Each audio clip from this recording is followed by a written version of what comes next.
and has authored various books on both science and spirituality, since he feels that the rift between the two must vanish to bring peace in the increasingly immoral and chaotic world. If spirituality has become superstition and sentimentalism, science has become grossly materialistic and atheistic. A new approach to life is needed today that can bring the best of both together. Science must re embrace spirituality and be humble enough to admit its defects, flaws, and ignorance. And spirituality must base itself on more sound and rational ideas. In the search of a new approach to life, Dr. Keshavanand encountered locked in Sanskrit sutras of Vedas and Bhagavad Gita, a beautiful synthesis of science and spirituality, a synthesis that enriches the intelligence and satisfies the soul.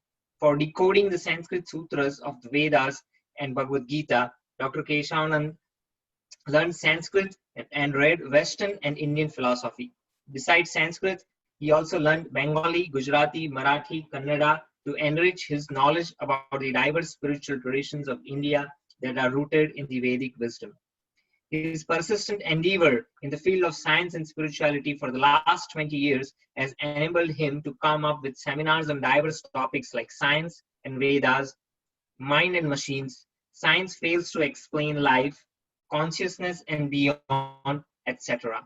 And he has been presented in various colleges in India, Europe, and America. He has also been able to open a Gurukul, which is a traditional system of Vedic education in the beautiful valley of the Himalayas, where children are imparted the wisdom of the Vedas. Besides this, he has also started farm communities based on Vedic way of living to provide a model to the entire world to show how to lead a satisfied and happy life in harmony with nature and save precious time to ponder over the deep questions of life. Without further ado, I would allow His Grace Keshavan Prabhu to share his realizations on the essence of Sri Chaitanya Sasastram. Okay. Hare Krishna. Is my voice clear to all of you? Yes, Yes, Prabhuji. Prabhuji. Okay, fine. Okay, so I'll just begin. That's all. Om Jnana Timirandasya Jnananjana Shalaka Chakshurunmilitam Tasmai Shri Gurave Namah Namam Vishnu Padaya Krishna Krishna Bhuta Krishna Vedanta Samvadinam Namaste Saraswati Devi Gaurvani Prachar. Okay, so we are going to discuss about Chaitanya Shikshashtakam, and I think most of the people who are joining this Zoom class, I presume they are devotees, most of them. I saw they are more, at least till present, they are devotees. So I'll just straightforward dive into Chaitanya Shikshashtakam. I don't need to give a preview, what's what. But anyway, Chaitanya Shikshashtakam, just 2-3 lines. Chaitanya Shikshashtakam is the only direct teachings we have got from Lord Chaitanya, directly composed by Lord Chaitanya. That's Chaitanya Shikshashtakam, 8 verses, and the source of information of Chaitanya Shikshashtakam is largely Chaitanya Charitamrita, from where we get this information, and that is Chaitanya Charitamrita Antyalila, chapter 20. That's the source. And Chaitanya Charitamrita, Krishnadas Kaviraj Goswami, he actually records Chaitanya Shikshashtakam right in the last chapter of Chaitanya Charitamrita. This is the last chapter, Antyalila, chapter 20. And why he does so? To inform us that whatever philosophy of Lord Chaitanya, whatever pastimes are there, they're all based on these 8 verses. That's all. Most of the books of Bhaktivinoda Thakur, they're also based on explanation of these verses, or they are based on the essence of Chaitanya Shikshashtakam, Similarly, with Rupa Goswami, his poems are generally based on the foundation of Chaitanya Shikshashtakam. So, why Chaitanya Shikshashtakam is so important to us? That's a big question. Because I mean to say why this is so important to Gaudiya Vaishnavas and that Bhaktivinoda Thakur, Rupa Goswami, and all of them are again and again going back to Chaitanya Shikshashtakam.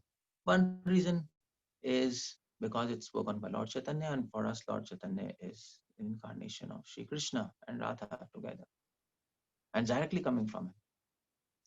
Although whatever Rupa Goswami has written, books, Nectar of Devotion, Nectar of Instruction, whatever books he has written, it is all through the inspiration of Lord Chaitanya we know. Uh, so what's that? Rupa Kadamayam. Chaitanya Mahaprabhu, he inspired Rupa Goswami's heart and established the mission and established his teachings through Rupa Goswami. Swayam Rupa Kadamayam Dadati Swapadantikam. That verse is there. Sri Chaitanya Manobhishtam Sthapitam Yena Bhutale. That verse is there. Rupa Goswami established Manobhishtam, the desire, the Manobhishtam, the abhisht of his mind, the teachings and the instructions of Mahaprabhu. So we have got many teachings, by the way, but this is a direct teaching, and not just direct. That's not most important. The important point is these 8 verses are the essence of all the teachings of Gaudiya Vaishnavas. They are the foundation. They are the base. Without these 8 verses, we have nothing. Our Gaudiya Vaishnavism is hollow and empty. So what is this Chaitanya Shikshashtakam? Well, you all know what is Chaitanya Shikshashtakam by these 8 verses. So what I would do is I would just try to touch each of the verses and tell you the most important points in them.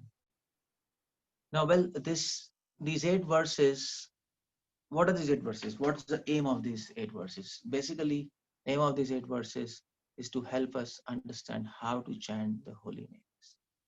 That's the point there. Mahaprabhu says, Param Vichate Sri Krishna Sankirtanam in the first verse. Now, his whole movement is based on chanting Hare Krishna. Srila Prabhupada, as Prabhupada said, if you remove Hare Krishna from a movement, if you remove Hare Krishna, what's left? Nothing. That's why Prabhupada said, backbone, the foundation of Hare Krishna movement is Hare Krishna. We all know that's why it's Hare Krishna. And entire Gaudiya Vaishnava philosophy is based on Harinam. Other Vaishnava Sampradayas like Shri, Madhva, Nimbar, they largely focus on deity worship. But Nimbar Sampradaya sort of, they little bit focus on Shaligram worship and also Yagyas. But our Sampradaya is completely focused on chanting of holy names. That's our Sampradaya, Nam Sankirtan. That's all. All other things we are doing in our Sampradaya, like deity worship is also there, but that's just an adjuvant, a supplement, or let's say, to chanting of holy names. It just adds to chanting of holy names. That's the whole idea there. A central process is chanting of holy names. So, but the question is how to chant. That's a big question. How to chant, in what mood to chant, what attitude to chant, what prayers we should do, how to chant 24 hours, how to chant in a way that Krishna is pleased. All these questions regarding chanting are answered in Chaitanya Shikshashtakam. So the question is, we don't need to really speculate things. Just like many devotees, they give seminar on chanting of holy names. That's nice, but many of the points are, I mean to say, people are speculating. They are saying you sit straight and chant, or you chant with this number of speed so many things are there. Or maybe you close your eyes and chant, or you see a photograph and chant. There, people are talking, people are giving so many points.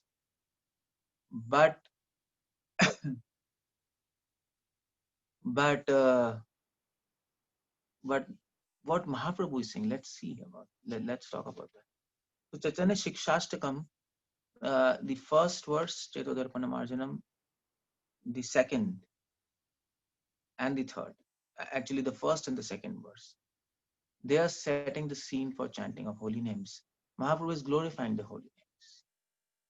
And by reading these two verses, we are able to understand the glories of holy names so that we can develop a respect for chanting of holy names. So uh, that's the first point. How do we chant holy names? With what mood? The first point is with respect. And how do we develop respect? By knowing the glories of holy name. Otherwise, how will you develop respect for anybody? You develop respect for any person by knowing his qualities, his or her qualities. And then you're impressed. And not only just qualities, but unique qualities. Because if suppose you have 4 people, so if you have 50 people and all of them are highly qualified and all of them are very intelligent, then you don't develop respect for a single person in that group. But if one person has such qualities which nobody has, then you develop respect for that person. So holy names, Mahaprabhu is saying, has such qualities which nobody has. Nobody can have, let me put it like that. Because holy name is Krishna himself. So by knowing these qualities, we can develop a respect. And that's what Rupa Goswami says, Tad adarad anudinam. Nectar of instruction, Rupa Goswami says, we should chant holy names with respect. This is the first. So if you talk about mood of chanting, in what mood we should chant? Okay, let's talk about that. This is the first feeling we should have in chanting of holy names. Now here is a point you have to understand. When you chant, so when you say in what mood you have to chant, a mood is not just comprised of one feeling. That's very important. It's not that we chant Hare Krishna, Krishna, I'm your servant, please engage me in your service. Krishna, I'm your servant, please engage me in your service. That's a prayer which Prabhupada has given, engage me in your service. That is one foundational prayer Prabhupada has given. But then there can be many prayers. As your heart blossoms, as you become pure, from this very prayer, please engage me in your service. This prayer will blossom, and so many prayers will pour forth from this one prayer. And how do we know that? Well, we know Narottam Das Thakur Prathana book. What's that? Bhaktivinoda Thakur Sharanagati, Kitabali, these are all prayers. From where these prayers are coming? Well, chanting of holy names. And what's the base of those prayers? If you analyze all those prayers, and if you go deep within those prayers, foundation of their prayers is, please engage me in your service. And then there are so many prayers. Oh my Lord, please accept me as your servant. Oh my Lord, please don't reject me. Oh my Lord, please forgive me for all the offenses I have done. Please accept me even though I am offensive. Please force me under your subjugation. You see, so many prayers are there. So you see the point that so just like we don't have one prayer, similarly we don't have one feeling. There are so many feelings which a devotee experiences, and that all those feelings comprise the mood of that devotee while chanting. We are not machines, by the way. We are humans. And that's how we deal with other people. If suppose we have a friend and somebody asks, okay, what do you feel about your friend? So what you will say? I feel my friend is my friend. That's all. You don't speak like that. You have to spend some 5 minutes. But I feel okay. I feel my friend is a nice person. Yeah, although he's nice, but sometimes he's little tricky. But on the whole, he is very warm and gentle person, and he's very amiable and cordially. He also likes to help, but sometimes he mood is off. He gets frustrated. You see, you can't just tell what you feel for your friend in just one line. That doesn't happen.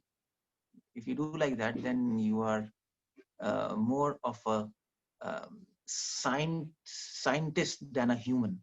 Let's put it like that.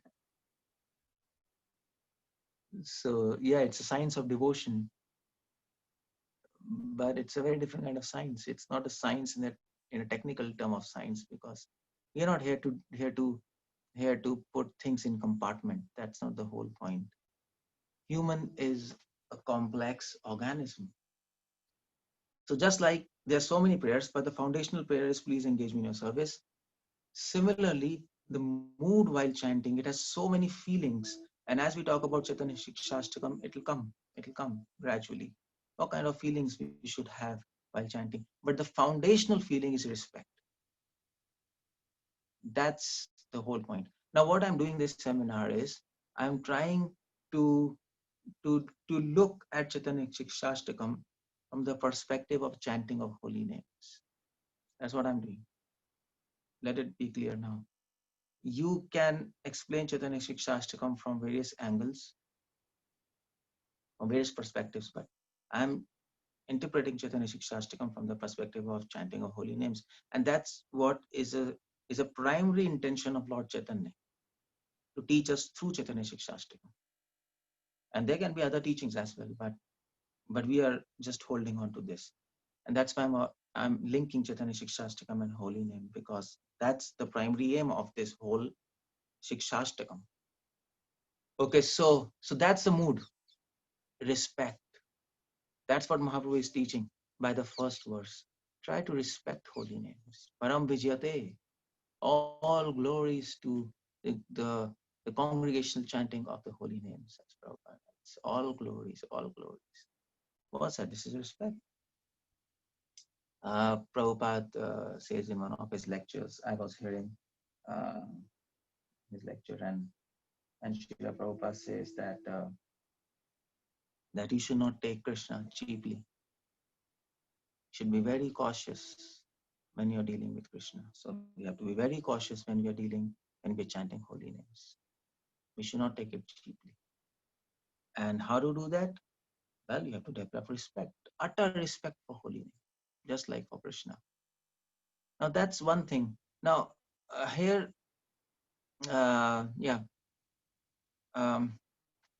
here a footnote is there that Rupa Goswami is mentioning, asking us to chant the holy names with respect and not with concentration. By the way, there is a difference.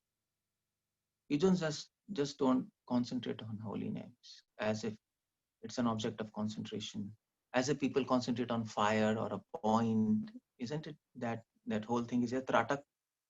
The tratak, you put a point and with these triangles and then put a point in between and then focus, like tantrics do. That's not what we do. That is dhyana yoga. We simply chant and try to concentrate on sound vibration. That's dhyana yoga. Although Prabhupada said concentrate on sound vibration, but how to do that? Not mechanically, but through respect. If you chant with respect, automatically concentration will come. But if you simply concentrate, you will be out of bhakti yoga process and into dhyana yoga process. That's what dhyanis do. Dhyan process is based on concentration. Bhakti process is based on respect and love, Maryada and Prem, Ram and Krishna. That's what bhakti process is. Ram Lila and Krishna Lila, isn't it? So that's so how to develop respect. You so that's one point. Chant with respect. Don't chant mechanically. It will have no value because you're out of the process. Okay, in very initial days when you don't know anything, then it is advised you hear the sound vibration. You hear, you open your speak and hear. That's okay. But I'm not talking about that. I'm talking to devotees now. We have to go forward. We have to chant with respect. Because the whole idea of devotion is to make Krishna happy. And not just focus on his holy name and use his holy name to focus our mind. That's not the whole idea. So devotion is a very different game altogether. That's the difference between devotion, bhakti yoga, dhyana yoga, and these are subtle differences. And these are not just theoretical differences. These theoretical differences can also be translated into practical differences. And this, it makes the whole difference in a sadhana. So, okay, you can sit and chant Hare Krishna, Krishna Krishna, Hare Hare, or you can stand and chant. If you want to give respect to anybody, it doesn't necessarily mean you have to sit. You can stand. You can walk. That's why Mahaprabhu says, Tatrarpita niyamata smarnena kala. There are no rules and regulations, specific rules and regulations regarding time, place, posture, regarding those things. You can give respect. That's why we chant 24 hours while walking, uh, while talking, of course, while not talking, while walking, while sitting, while taking bath, we keep on chanting. Because this is a process of respect and feelings. You see, it's a very different game altogether. So, but how to develop respect? How to do that? So now we have to find some unique qualities in holy name which nobody has. There's no yogi, no siddhi, no mantra.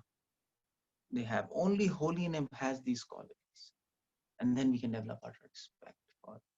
So what are those qualities? Well, there are 7. Mahaprabhu says in first verse, 7 qualities of holy names. 7. Or in other words, holy names can do 7 things which no other mantra can do, which no other gem, astrology gem, which no other gem can do, which no other demigod can do, which no other power in the universe can do. Only holy name can do these 7. And that's why we have respect for holy names. So what are those 7 things? Well, Chetodarpana Marjanam, purifying our heart. There's no other mantra which can purify your heart, except the mantras which have holy names or holy name itself. All other tantric and mantric mantras, they don't help. There is no other siddhi which can purify your heart. There's even the nectar of immortality cannot purify your heart. Even the somras, it makes your heart more impure. So that's Chetodarpana, purify your heart. Bhav Madhavaganirpapanam. Not the holy name doesn't just purify heart. It also removes the root of impurity, that is ignorance. That is a desire to make our heart impure. Now, well, you might say, well, we desire to make our heart impure. What's that? Are you crazy? Yes, that's what we are frankly saying. You're a crazy person. That's what Bhagavatam says, Nunam Pramatta. You're mad. Prabhupada says you're rascals. Isn't it? Prabhupada said, what's that? They're animals. They even don't know whether they're making their heart impure. That's the situation. Pravrittim cha nivrittim cha ye janana asurha. Krishna says in Gita, demoniac people, they don't know what's pure and impure. That's the whole point there. They have not even reached to a level where they can understand this is impurity, this is purity. That's our state now. So that's why we don't know what's pure and impure. So we desire many things, and largely we desire impure things and impure thoughts.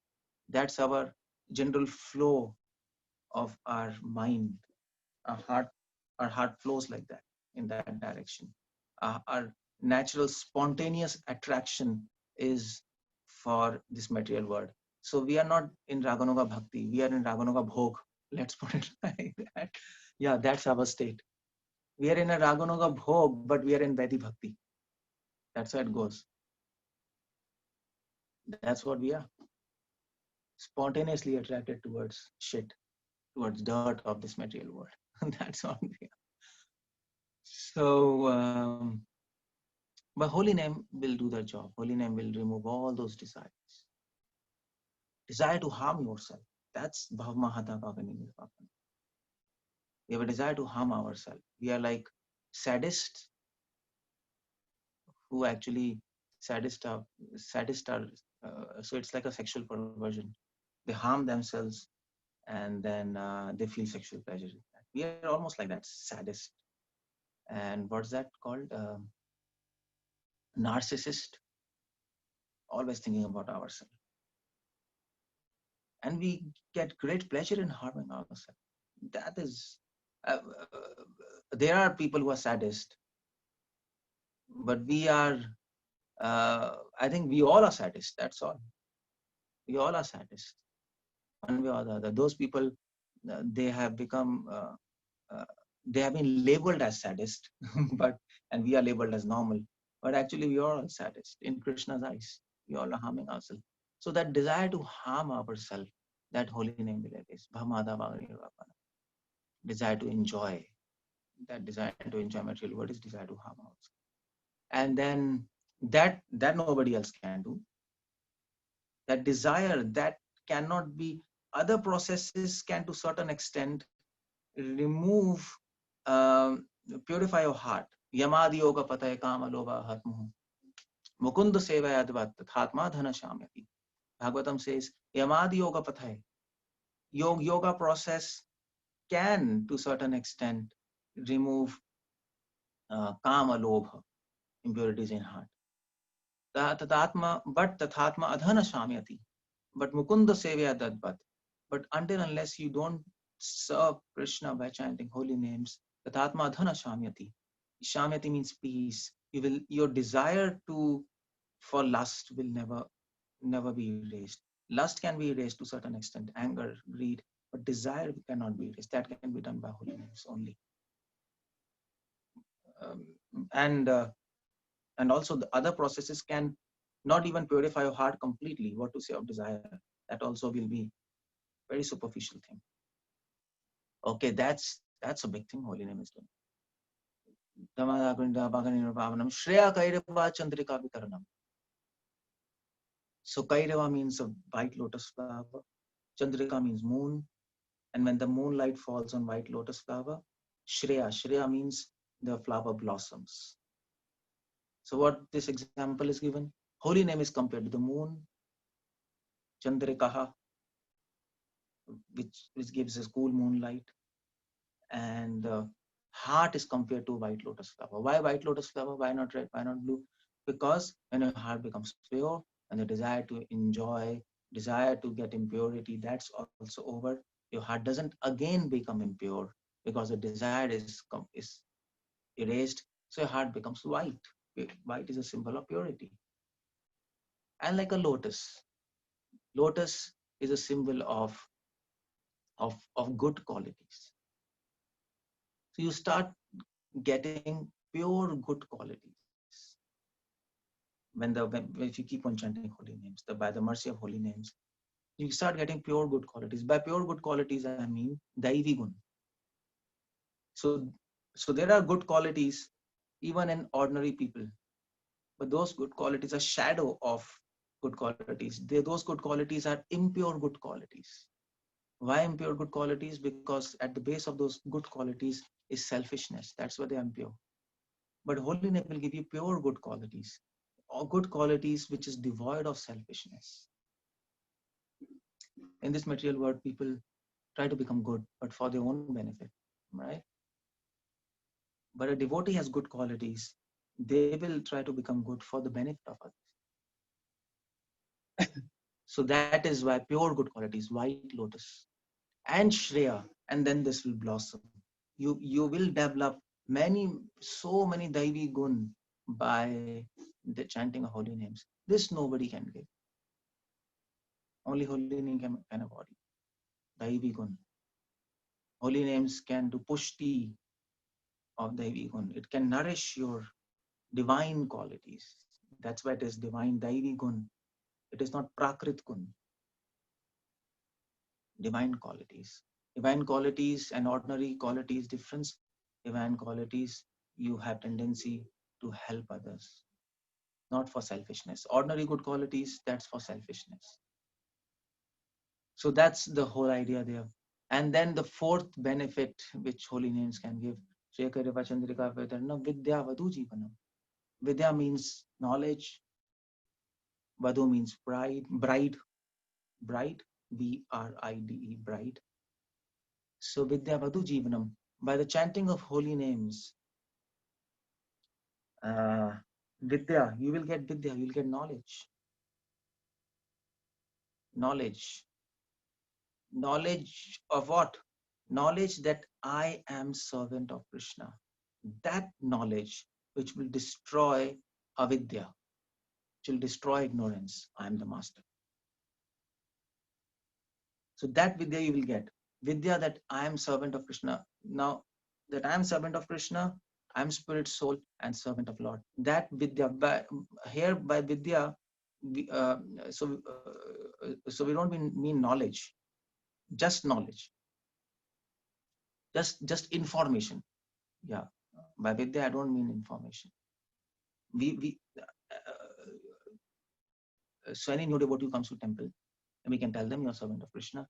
He has information, but it doesn't have vidya. Vidya means also it carries realization. Vidya means gyan and vigyan. It's not just gyan. So vidya vadu jivanam. So holy name will give you vidya. It will give you realization of the fact that you're a servant of Krishna. Now, what do you mean by realization of the fact that we're a servant of Krishna? We'll always remember it in our heart. We'll always not just remember, we'll feel that we are servant of Krishna. Just like you feel you are so-and-so husband, so-and-so father, so-and-so whatever it is. You have a feeling. It's not just information. And because you have a feeling, that's why you act like that. Naturally. So that is called vidya. Holy name will give us a realization we are servant of Krishna, and we'll start acting on that platform. Not just acting in the sense of acting, an actor. Acting, I mean, we will start naturally to like this concept that I'm servant of Krishna, and we'll start behaving in that manner. Not in a manner that we are master. That's called realization. So Vidya Vadu Jivanam. Here Vadu. Vadu means bride. Bride means marriage. So another meaning of Vidya Vadu Jivanam is Vidya also means Krishna. Vidya means Krishna. Krishna says, I am Vidya. What is knowledge? Ultimate knowledge is Krishna. And Vadu means bride. Or in other words, holy name will make you bride of Krishna. Will get you married with Krishna. This word marriage is used in Christianity also. That the soul will get married to God. In other words, holy name will develop a permanent connection between you and Krishna. Connection as a master and servant. That's relishable. Advaita Acharya, when he used to dance, he used to say, Mui Chaitanya Das, Mui Chaitanya Das. And he used to dance and dance and dance.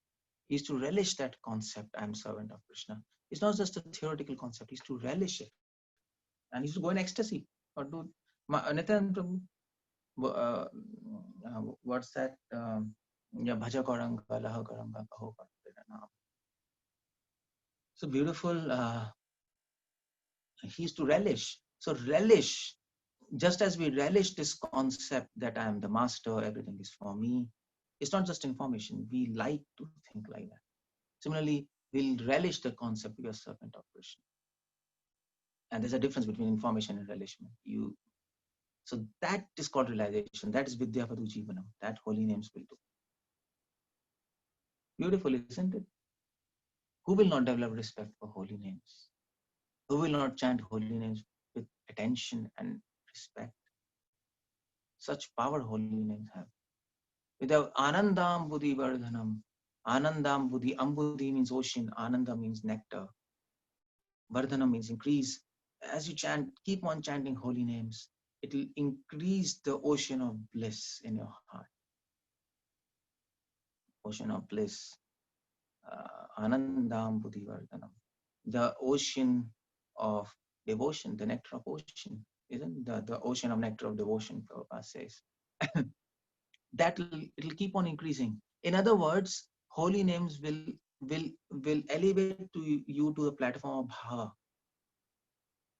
Holy names have the capacity to take you from the sadhana avastha to bhava avastha. Through all those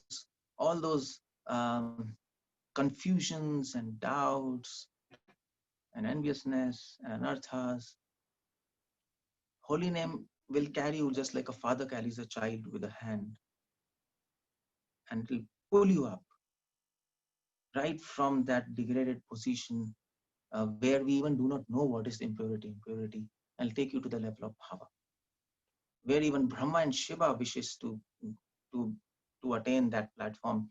Demigods aspire for that platform. Holy name will simply catch hold of you and take you up. If you want the holy names to interfere in your life, that's one condition there. If you surrender to holy name, it can do that. It has such a power. It can make you, or in another way, it can make you Paramahams from a donkey. You're all donkeys. You're nonsense. So that's Anandam Buddhivardhanam, Pratipadam Purnamrita Spadanam. And not only bhava, it can take you to the level of prema. Pratipadam, every step, Purna Amrit Asvadanam. You'll start relishing rasa. Here Amrit means rasa. So Rasamrit, Pibatam Bhagavatam, Rasamalayam, isn't it that? Pibatam Bhagavatam, yeah. So drink the rasa of Bhagavatam. What is that rasa? That is the nectar what Bhagavatam is giving, which is very different from nectar which demigods came to give Sukadeva Goswami. He says, go to hell. I have a different nectar of Bhagavatam. That is rasa Amrit. So you will start relishing rasa. When we talk about rasa, we automatically talk about prema, because there can be no concept of rasa without prema.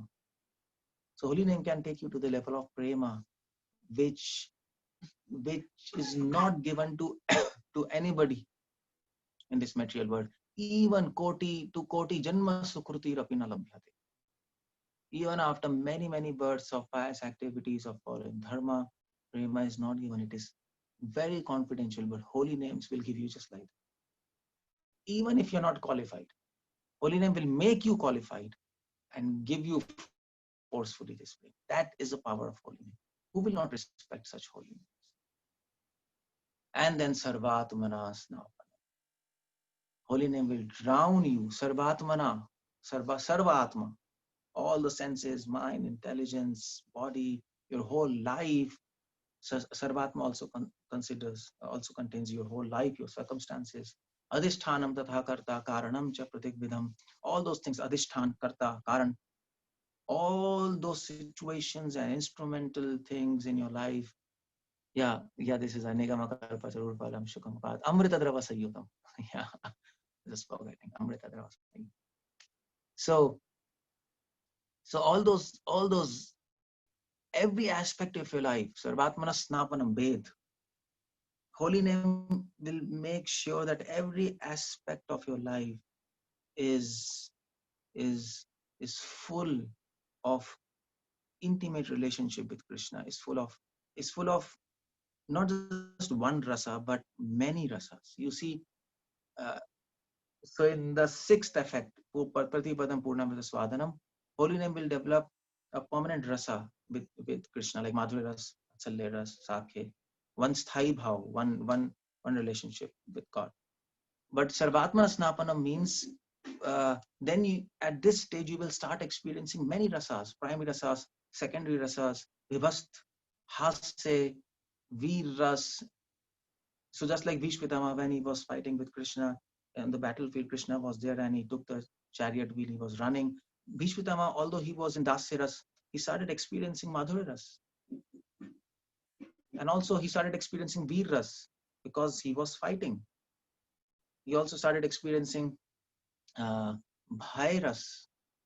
He was fearful, the Lord is coming. So there are so many rasas, like waves in an ocean, and you're bathing in the waves of ocean, you're floating in the waves of ocean. Sometimes you're going up, sometimes down, sometimes you're happy, sometimes you're depressed, sometimes you're fearful, sometimes so many emotions. And that is nectar of ocean of nectar of devotion. You are in that. You're drowned in that. Sarvatmanasna. Holy name will drown you in that. To such an extent, you'll forget this material world. You forget your identity. You forget your identity means you now don't you forget yourself. Just like gopis, they forgot themselves. They were in Mahabharata. They were simply they were thinking, I am Krishna. So deep remembrance. You enter trance. Holy name will make you enter trance. Now this is the power of holy name. You can imagine this is a power of holy name. Now and these are not just seven effects of holy name. The whole point here is holy name is taking a person who is right here to right here, the lowest of human beings to the highest point of perfection in spiritual life. That is very unique in chanting holy names. That is very unique in chanting of specifically Hare Krishna Mahamantra. So Achiram Chiram Chirat, the Mahaprabhu says, what was never given now it is given, even to the lowest of beings. That is holy name. So chanting of holy names is like, let's put it like, so Krishna did Ras Leela in Vrindavan with gopis. Holy names are Ras Leela in a distribution mode.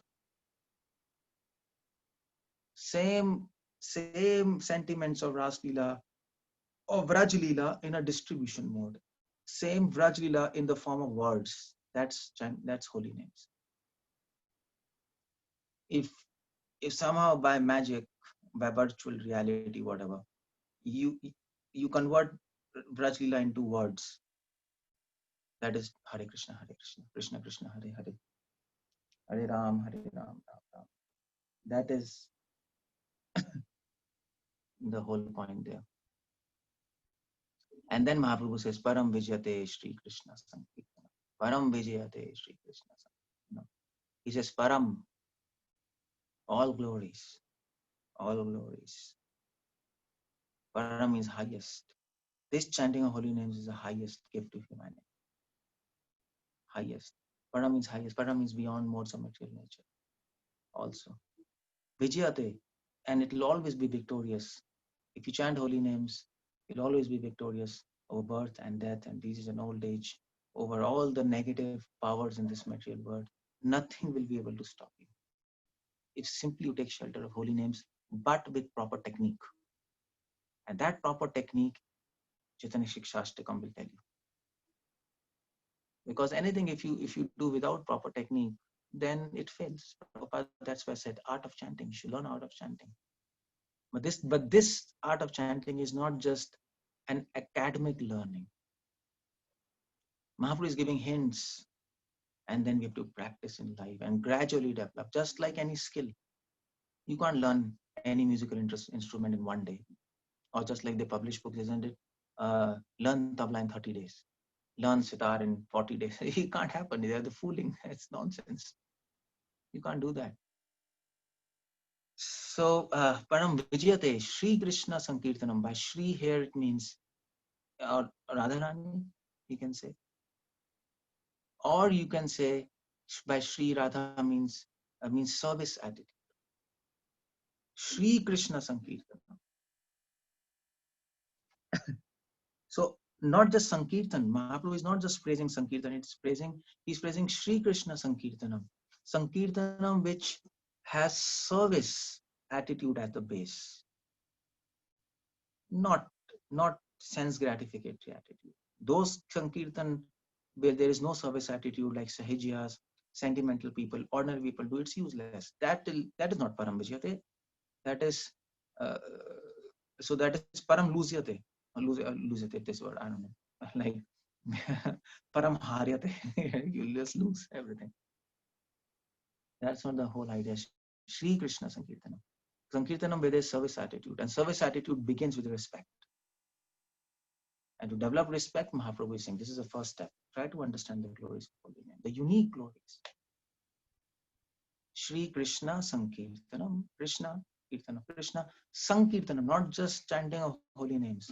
Chanting of holy names will not help you to get rid of all offenses. Chanting of holy names in association of devotees. Sankirtanam. That's one meaning. Another meaning Sankirtanam is when your mind, intelligence, heart, voice, everything are chanting together. It's not that your tongue is chanting, your mind is somewhere and your heart is somewhere else. Then they are not all together. Sankirtanam. And all the chords of a violin are vibrated together. Then there is a music in harmony. So that is the first verse. Chetodarpana Marjanam. This has a lot of depth there, isn't it? I've just touched these verses here, this first verse here and there. Try to bring the main point, try to bring the main essence of this verse out by churning this verse, and especially in regards to chanting, what Chaitanya Mahaprabhu is saying. And I think that much is enough for today, and we can discuss on it because I don't want to just overload things and then nobody can understand and apply anything in life. Just try to meditate on this verse. Just try to understand. So there are many points I have told in this seminar, not just theoretical points, many practical points. You can hear it again, and you can meditate on that, and then maybe ask me questions. You can ask questions if you can't think now. You can also ask tomorrow. We can discuss questions, because when you meditate, more questions will come. So so I think I'd like to end here. I think I'll start question answers. If there are any questions, let's discuss that. And I presume there should be questions. If there are no questions, then I don't know whether people are understanding or not. Hare Krishna, Srila Prabhupada ki jai.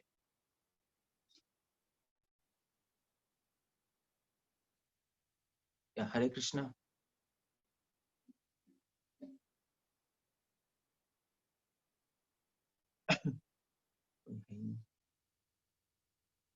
Radhanand Prabhu, you're there?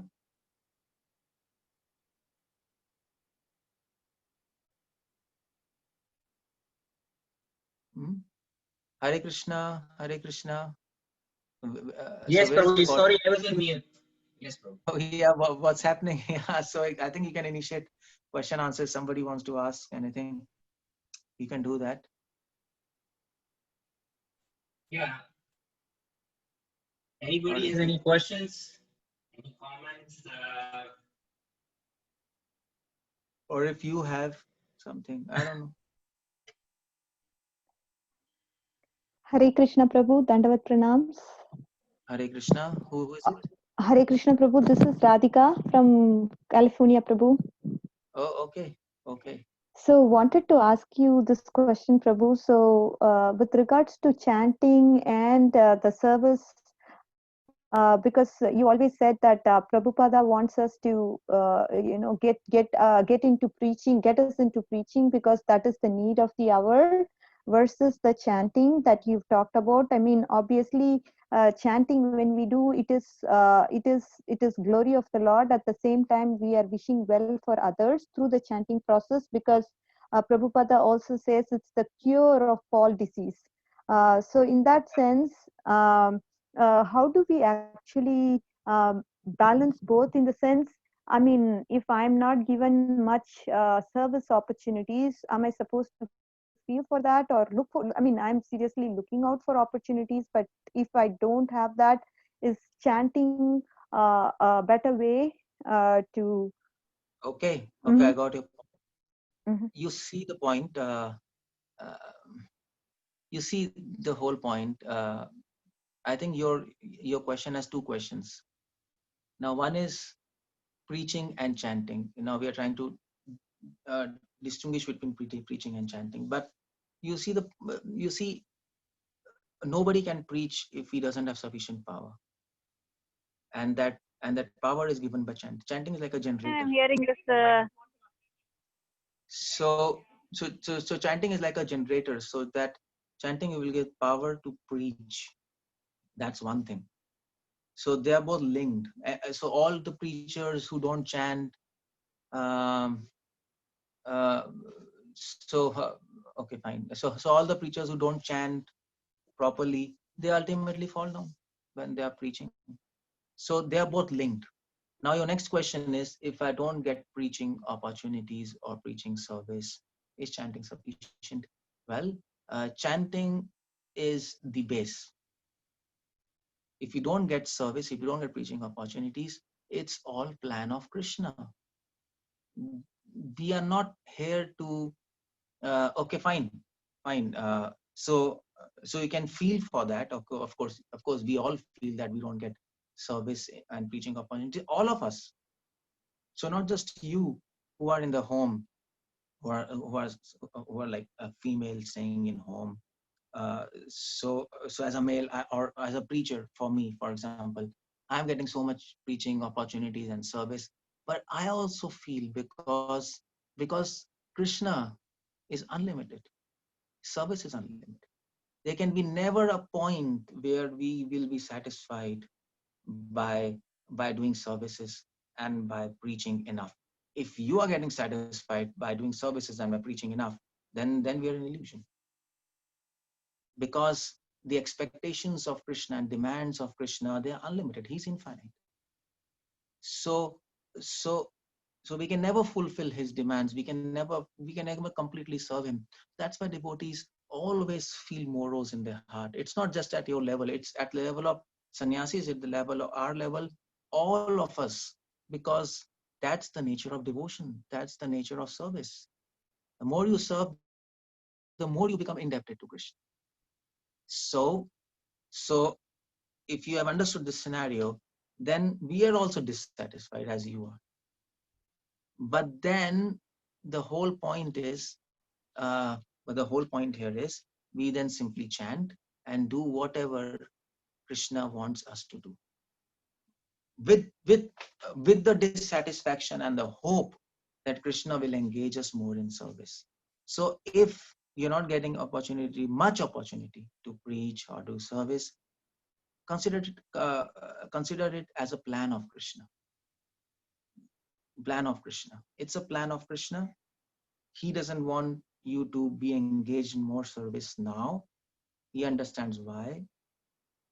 Because suppose now you might think, well, if Krishna would engage me in more service and I'll advance more, you might not. If he engages you in more service, your life might become more complicated. Or you might maybe fight with devotees and do offenses. Who knows what's happening in our mind? Krishna is sitting in us. He's seeing. If you're sincere, he will guide. He will allow you to walk. He will make you stop. He knows what to do.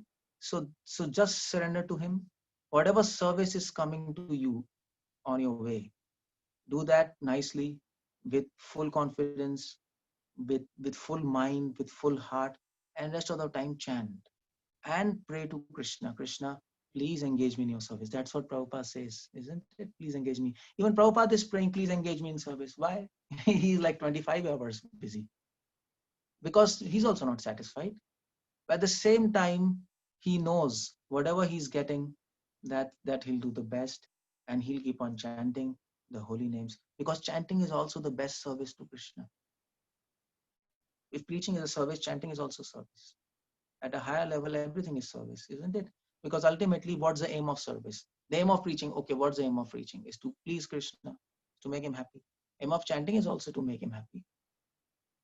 So, although chanting and preaching are different, although sometimes we say, if you chant, you're selfish. If you don't preach, you are selfish. Yes, that's true. If you're simply interested in chanting, we are interested in preaching. But if we are interested from a heart, but if we don't get preaching opportunities, then it's a plan of Krishna. You can't forcefully grab opportunities. You can't do that. You can't do that. Sometimes some service is also taken back from you. Sometimes it happens, isn't it? Devotees are doing service and then they say, no, you stop these services, we'll give to somebody else. That's also plan of Krishna. That's also, you have to remember, it's all Krishna is doing. You see, Srivas Thakur, Chaitanya Mahaprabhu came to his house, and Srivas Thakur was very fearful that these Navdi people, they have actually complained to the Qazi Muslims, and he will come and beat them and he will stop some kirtan. He was very afraid for last 2 days. Mahaprabhu came and he said, Srivas, you are in Maya. Do you think Qazi can come and beat you and he can do anything without my permission? I am planning everything for you, for my devotees. And if he comes and beats you, that's also my plan. So if service comes to you, that's mercy of Krishna. Service is taken from you, that's also mercy of Krishna. Remember that. Service is taken from you because you were not qualified to do that service. Or somebody else can do better service than you. So Krishna too can give to him. Krishna has to think of his mission. Krishna doesn't only has to think about you, that okay, this person should be happy and my mission should go nonsense. So if some capable person is there, Krishna will give that service to capable person, because the whole humanity should be benefited. It's not just one person benefited. So if one person loses and so many people wins and they benefit, that's okay. But at the same time, if Krishna takes service from you, you will not lose. It will benefit you. You will see. You will understand after many years that was good, that service was taken. Otherwise, I would have become more egoistic, isn't it? That can happen. That can happen. So how do you know, or how anybody knows that okay, Krishna, I should have all these services, and why this service is taken and why this not given? Well, you are thinking from your own perspective. Maybe you become super egoistic and then reject your guru, do offenses. Who knows what's there in our heart? Krishna knows. Krishna knows our real picture. But out of false ego and enviousness, we start thinking, oh, I didn't have service, and service taken from me, or maybe I should have more services. This is all false ego. We are trying to judge ourselves from our own vision. Just give your life to Krishna.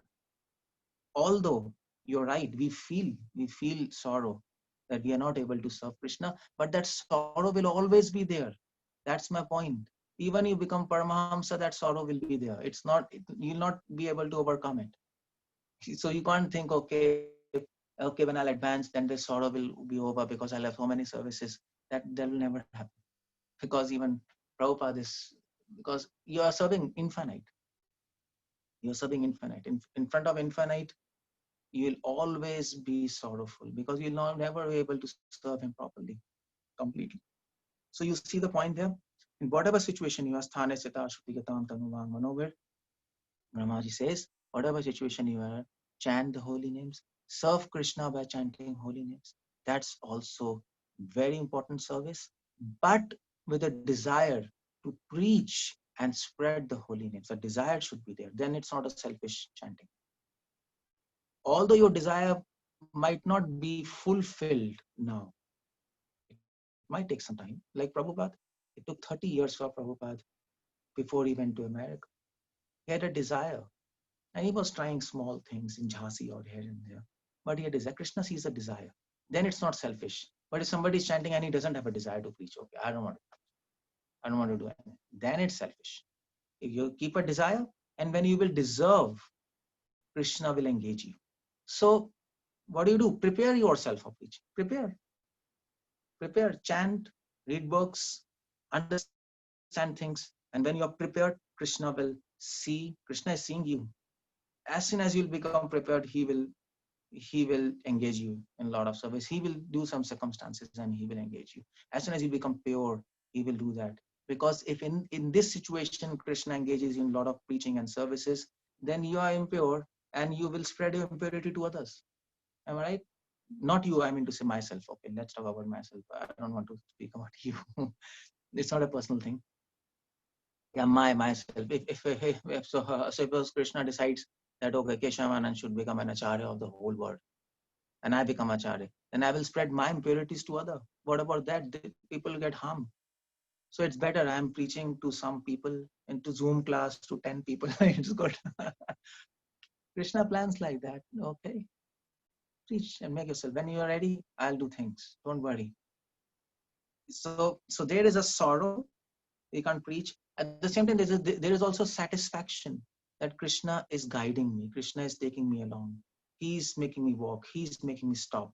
And while the time being, I'll chant his holy names. I'll serve by chanting his holy names, make him happy, and also keep my hope against hope that that one day Krishna, when I'll become eligible, Krishna will use me in his services. That's how we should lead our lives.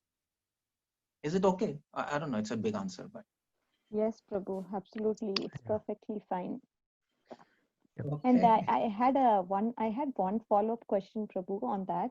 So when you were talking about chanting, you said it shouldn't be mechanical. At the same time, you should have the above. And then you said about you talked about the point that okay, you know, have the I mean, ask pray in a prayerful mood, ask for devotional service to preach. So should it be the same Bhav, Prabhu? How, I mean, are we supposed to have the same Baba while, I mean, asking for mercy from the Lord? I mean, how do we, I mean, the what mood, how should the mood be, Prabhu? I mean, how should we have, I'm not able to explain it. How should our mood be? I understand your point that it should not be mechanical, but how should it be? I mean, throughout the chanting process, should we have the well, okay, same kind fine. of, Fine, Mhm. I understand your point. Mood, see, I'll tell you, mood doesn't depend on thoughts. It depends on feelings. So what you are trying to do is you're trying to understand mood by thinking, and that is and that will not work. Like for example, if I ask you, now you have children, isn't it? So if I ask you, what so uh, uh, so if I come to your home, and then I meet your children, and then I ask you, so what should be the mood when I'm interacting with your children? Well, what's your answer? you you can't explain me intellectually. You have to say, just like I interact with a lot of feelings, you, Prabhuji, you can do like that. That's all. So that's the whole point. So that's where I began this seminar. Mood comprises of many feelings. It's not intellectual exercise. Although now we try to understand it intellectually because we don't have feelings now. But intellect should lead us to feelings, and then we can develop a mood. And the starting point is respect. So and how to develop that feeling of respect? By using intelligence to understand the glories of holy name. Then automatically that feeling will come. So you see the point there. So if you try to so if I say the mood while chanting should be of respect, and of course in Chaitanya Shikshashtakam will come further. What is a mood of respect? Of the mood while chanting should be also mixed with um, humbleness, feeling of humbleness, also with a feeling of sorrow, also with a feeling of rejection, also with a feeling of fear. You see all these feelings when they mix, then you are able to chant with proper mood. But the question is how to get these feelings. Now, if I tell you get these feelings, you will not be able to do that. That's why this question is there. Oh, Prabhuji, how should we be fearful while chanting? How should we be sorrowful while chanting? How should we? There, the role of intelligence comes. So now you should know how to get the feeling of respect by understanding glories of holy. How should you so how you should get the feeling of humbleness by understanding the faults in yourself. That's how you get the feelings by understanding the defects in this word and defects in your life. Then you get the feeling of humbleness. Defects in your bhajan. So for that you need intelligence. So that's the whole point. So uh, so so to get this mood, you have to work. You have to do your homework. So of course I'll talk about all these feelings tomorrow. I'll do that. And then how to get those feelings by using intelligence. Now what should we do? We don't have feelings, but intelligence we can use that at least. So okay, you can get the feelings of respect by understanding the glories. Read more about holy name, the glories. It's just 7, but you can read more. Prabhupada books have.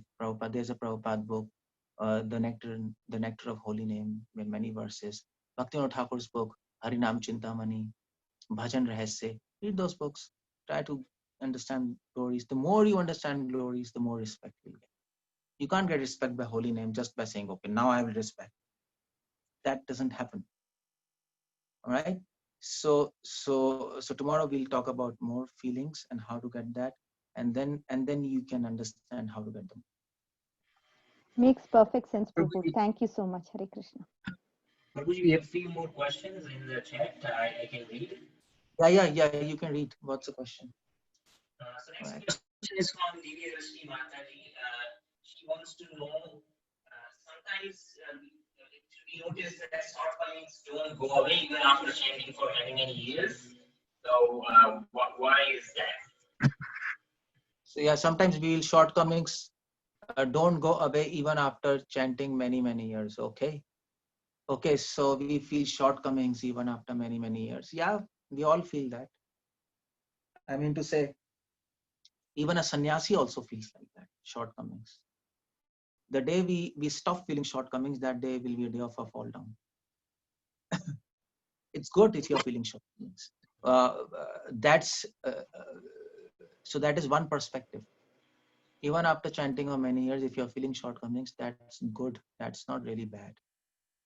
But the whole point is, if those shortcomings are becoming an obstacle in your chanting, grossly if it is obstructing your bhajan and making you fall down, then that's the issue. So that you have to take care. If there are some defects, serious defects, and they are not going, and you're falling down from your bhajan again and again, then that's a serious problem. So why is that? If your question is framed in that way, if I take shortcomings in a sense where shortcomings are making you fall down, or making you weak, very weak to do bhajan, then your question means why it's happening, because I've been chanting for so many years, and why I'm still a weak person. That's a question. If that's a question, you have to understand it that way only. So why is that? Well, the whole point is, why is that? Because we are not applying a proper technique. You see, you can learn a musical instrument for many years, but if you don't learn under a teacher, you can never become perfect. You can never earn an Oscar award. You can play yourself. Maybe 1-2% can do, if they're carrying musical abilities from previous life. But you have to learn things properly under a teacher, proper technique. Otherwise, you'll get blocked at one point. So it's with any subject in this material. If you have a teacher, you excel. If you don't have a teacher, you can learn to a particular point, and then you're blocked. So that's why we have teachers. So that this means you're not applying a proper technique. There's a fault in technique. There's a fault in technique somewhere. So by technique, I mean this, what I'm explaining. Either you're not chanting with proper mood, or we never care to know what is a proper mood, or we have a wrong misconception that this is a proper mood, but it might not be, and we have assumed that we are chanting with proper mood, but it's not a proper mood. So it's almost just like when people play instruments. They start thinking, I am playing very nicely. Every person thinks, oh my God, but other persons think, my God, what he's playing, it's not nice. And people who expert, they think they know it's useless. There's no technique. He's just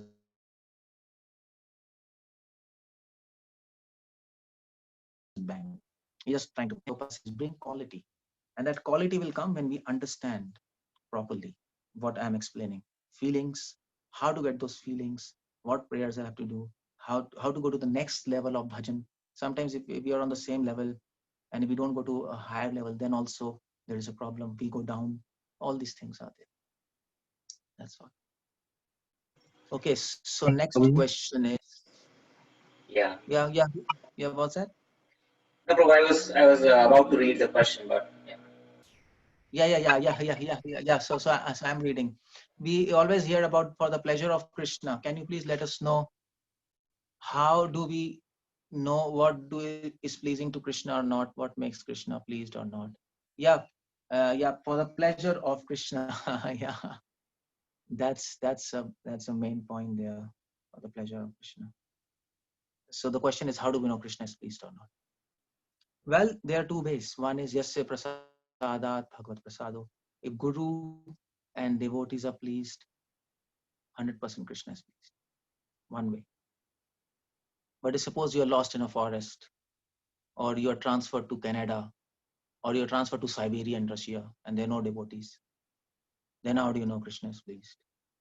Or maybe, in our situation also, we are chanting, but every time we'll not keep on asking our spiritual master by mail. So today, are you pleased? Tomorrow, are you pleased? You can't do that.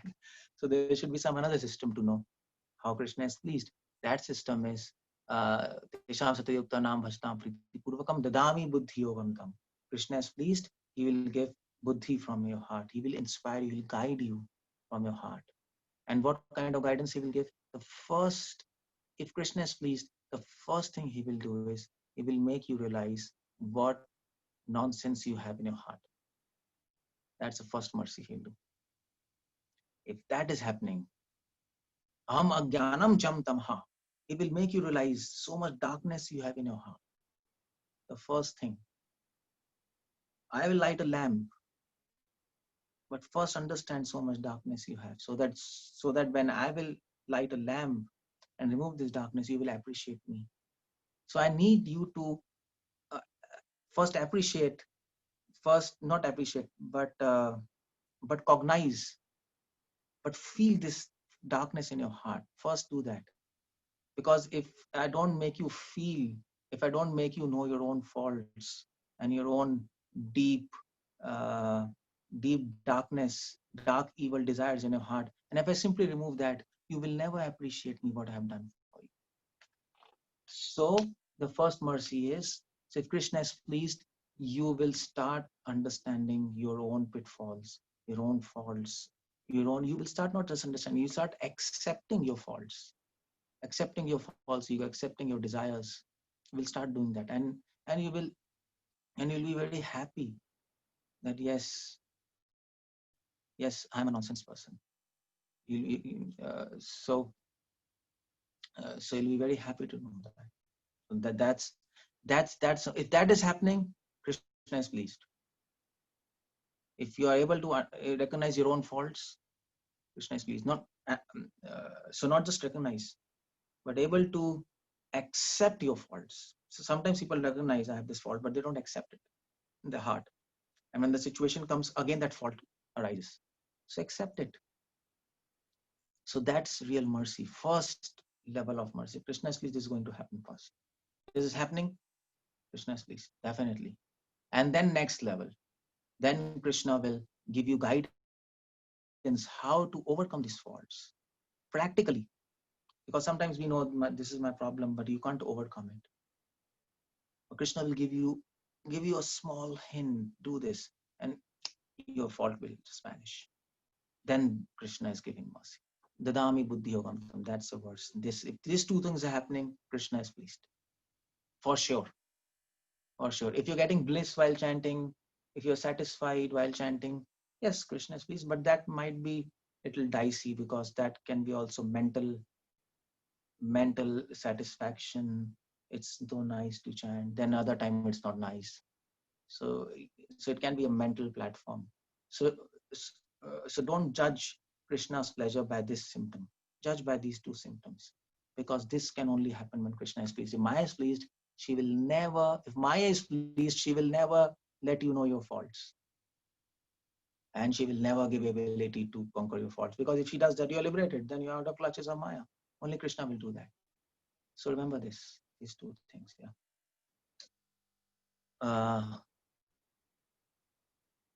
So is it okay? I mean to say, I think this answer is okay, isn't it? Yeah, thank you so much, Prabhuji. Yeah, that is very, very profound answer, Prabhuji. Okay, so this work on. yeah, this is one more question from Sushma Mataji. What exactly do we have to do while chanting? Since you mentioned chanting and hearing are first steps, at what stage should we go to next step beyond hearing and chanting? Beyond hearing, what, beyond hearing chanting, so we never go beyond hearing and chanting, by the way. So what are the first step while chanting? Yes. Oh, actually, what's that? What exactly do we have to do while chanting? What exactly have to do while chanting? Well, what exactly, what do you mean by that? You have to chant with what I was explaining. You have to chant with proper mood and with proper prayers. So until you develop a proper mood by understanding things and you get proper prayers, now please chant with this prayer, please Krishna engage me in your service. And remember one point. If you forget everything, remember one point. Holy name is Krishna himself. Remember this. And just by remembering this, your respect will come to a certain degree. And that at least we can do now. But this platform is a risky platform if you just do this. So you have to go higher. So develop a proper mood, just like I was explaining. I'll explain tomorrow. And when you pray, please engage me in your service. Then more prayers will come. So I'll tell you what Mahaprabhu is praying, that we can pray, and then we can chant like that. That's all. And slowly, I mean to say, whole life you will keep on improving in chanting. It's unlimited. Chanting is infinite. Even in spiritual world, people are advancing. Isn't it? It's just crazy. In spiritual world, people, yeah, because devotion is unlimited. In spiritual world, people are advancing in the spiritual ecstasies. They're going higher and higher and higher and higher and higher and higher. Although they're satisfied, still they're going higher and higher. This might be paradoxical, but it's like that. Although Krishna is self-satisfied, still his qualities increases, still his desires.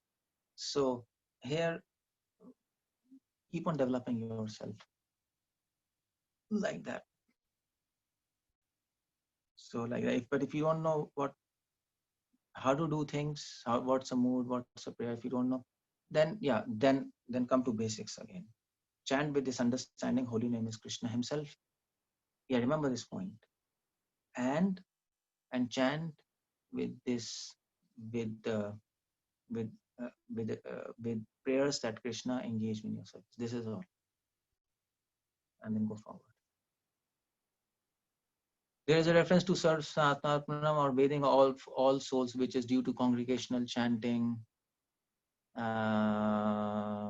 how do we understand that everyone who hears holy name while on Sankirtan are relishing position of bliss and they're not serious? Oh, actually, this is not. So Sarvatma Sanapana is not referring to actually bathing of all souls who are even not qualified. This is referring to the souls who have attained the qualification to relish the holy names. This is referring to all those souls, not just all those maybe conditioned souls who have raised themselves by bhajan. Even the person who is chanting, they will be driving in ocean of bliss by doing chanting holy names. So it's almost exactly like Mahaprabhu and his Parshadas. All of them are drowned in the chanting of holy names because all of them are qualified and they deserve that by their own bhajan. So that's how we understand this. Ordinary people, when we are chanting, they will not experience anything. But of course, they will experience some. If a pure devotee is chanting, they will experience some shadow of the original bliss. So in that sense, if you want to take it, yeah, then that's true. All souls are drowned in ocean of bliss, but their ocean of bliss is a shadow of ocean of bliss because. So it's not a defect in holy name, but it is defect in them that they're not able to perceive the real thing. So in that sense, you can true devotees, they'll experience the real thing. Non-devotees, and they will experience a shadow. But definitely everybody will experience something. That's for sure. If chanting is done by a pure devotee. That's the whole point. Thank you. Hare Krishna. So this is, Okay, when I'm chanting, my mind is constantly deviating from the holy name. How do I control my mind while chanting? Well, there is one technique to control your mind while chanting. Just remember, Sevon Mukhe Jivadau. This is the verse, famous verse.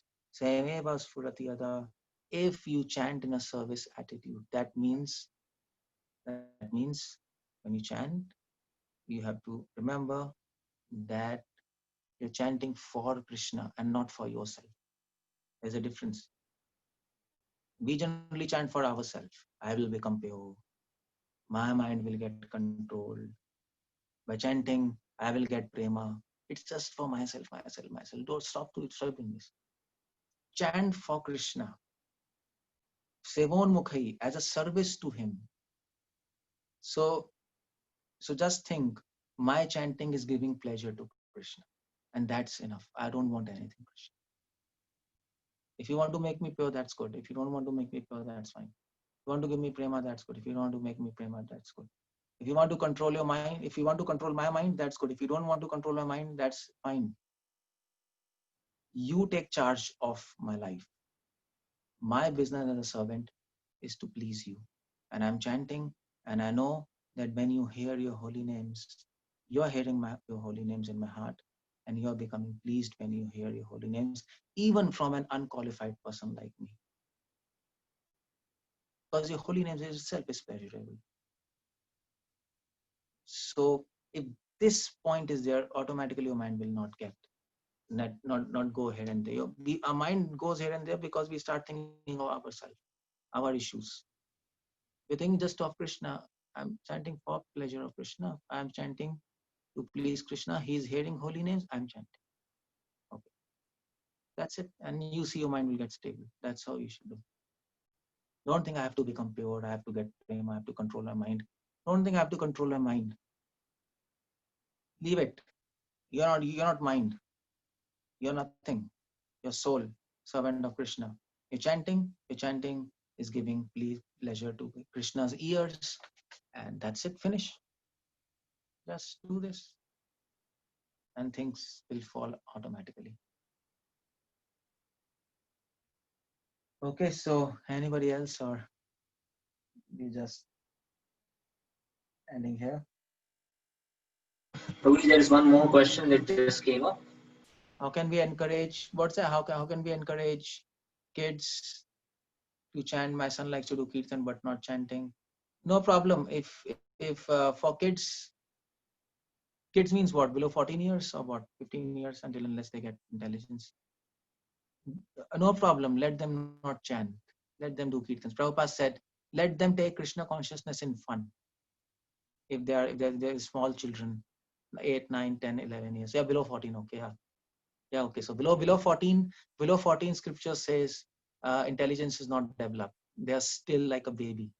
Although their body grows, but the intelligence is not mature enough to understand the realities of life, complexities of life. It's not prepared. So Prabhupada said, yeah, below that, let them play. Let them have fun in Krishna consciousness. That's the whole point. Let them chant 1, 2 rounds, whatever, whenever they feel. Let them have toys of games of devotional service. Do mridanga, kartal, harmonium. Let them sing whatever they want. Let them play in Krishna consciousness. Automatically afterwards, when they will develop interest and when they will grow, their interest will lead them to find a path on devotional service. Their interest will make them inquisitive. Okay, now I've got interest in Krishna consciousness, I have to advance, and then they will start chanting. But if we force now chanting, then they will lose interest in Krishna consciousness, and then later they will ask a question: how should I avoid chanting? I don't have interest. So yeah, so that's a traditional system in Gurukul also. We never force. We let children learn through play, through daily activities. Children learn by daily activities in ashrama or in homes. Let them be at ease, but make sure they have fun in Krishna consciousness. They don't play nonsense things. They're all play and everything is within Krishna consciousness. That's all. Finish. Let them have nice prasadam, or maybe ask them to offer nice prasadam to Krishna. So they will feel nice, and then they will eat that prasadam. So they will feel nice, okay. So they will ask you, okay, make nice things, so we'll offer to Krishna. You see? So that thing will slowly come. In all Goswami Parivars, it happens like that. Radha Raman Goswami Parivar, all the traditional Sri Vaishnav, I mean to say, except Brahman families, children of Brahman families, they go to traditional gurukuls. But there also they go after a certain age, and they're trained systematically. But at house and like this, and especially in present times, make it as a fun. That's all. Don't force them. Yeah, is it clear? I don't know.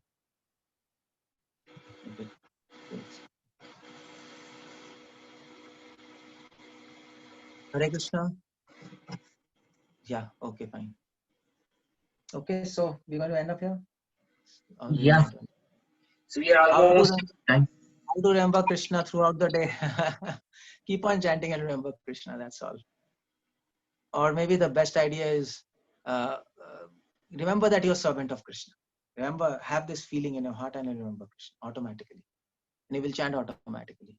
I am servant of God. If you can't remember, then write on your hand, I am servant of Krishna. Or right here. So anybody will meet you and they'll tell, oh, you're servant of Krishna. Oh yeah. And I'm joking. Yeah, just remember, I am soul and servant of Krishna. And then automatically you start remembering Krishna. That's a simple thing.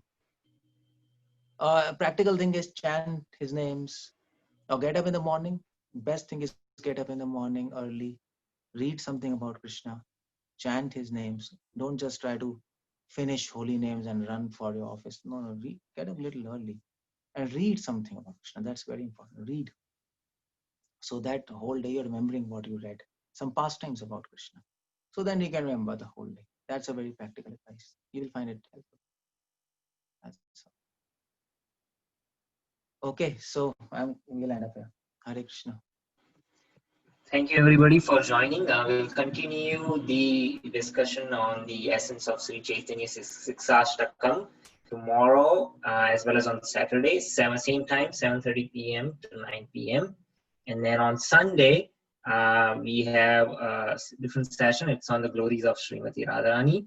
Again, that would be in the evening at the same time. And we'll see you everyone tomorrow. Thank you so much, Keshav, for sharing your realizations. I think we might need 8 sessions to cover all the 8 verses. I know. I'm not going to finish it. I told Naveen Prabhu, he was telling, 4 days, you just speak Chaitanya Shikshashtakam.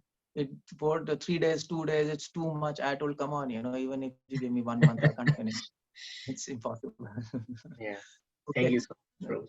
Hare Krishna. Srila Prabhupada ki jai. Srila Prabhupada ki jai. Thank you.